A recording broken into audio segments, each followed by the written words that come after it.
So, a discussion has been unfolding over on my blog, footnotesToPlato.com, about nihilism and mythopoeia, or the mythic and poetic dimensions of our experience and of reality, or I guess you could say of our experience of reality, or our real experiences. Myth and poetry are words that have to do with meaning, right? They're numinous words, I think. Words which verge on the symbolic and can no longer be thought of in terms of a word that points to something, like a sign, a word as an indicator of an object or a thing in the world. Certainly we can arrange words, assemble sentences and books into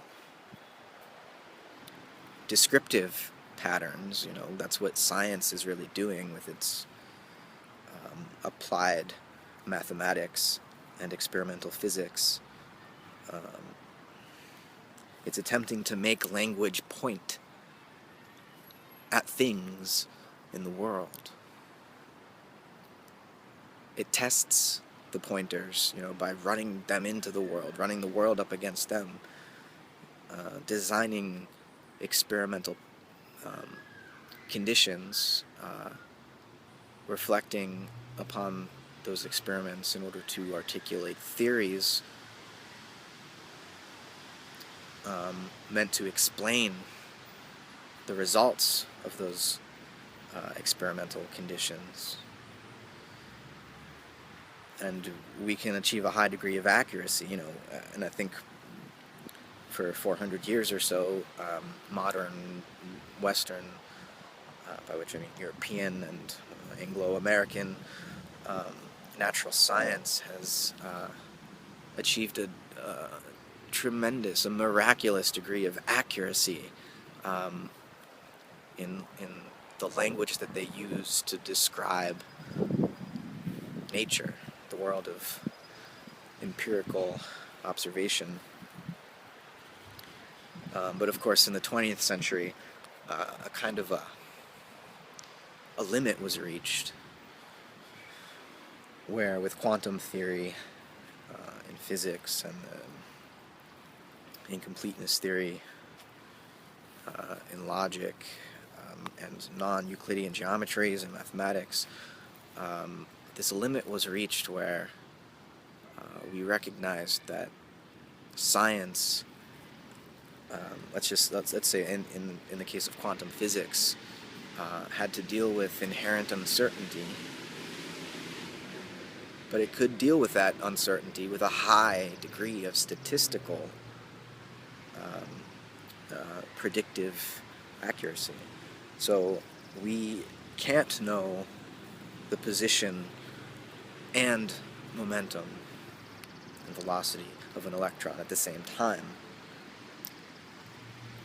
If we know more about its momentum, we know less about its velocity. More about its velocity, we know less about its momentum. So there's a limit here because, there's really, at the end of the day, I think a pretty simple explanation for this quantum uncertainty, and it has to do with the fact that at the quantum scale, measurement begins to interfere with the objects we thought we were disinterestedly observing, as if we were external to their interaction, had no effect, as if our observation had no effect on the objects. Because at the quantum level, you have to use a photon to measure an electron, right? So even to know where it is and how it is there, you have to fire this charged particle, or uncharged, because photons don't have a charge, right? But the point being, to look we must touch, and in touching we disturb what was there before we touched. Even to look, we're already touching, right? Light itself is felt and has effects on what we see when we see it.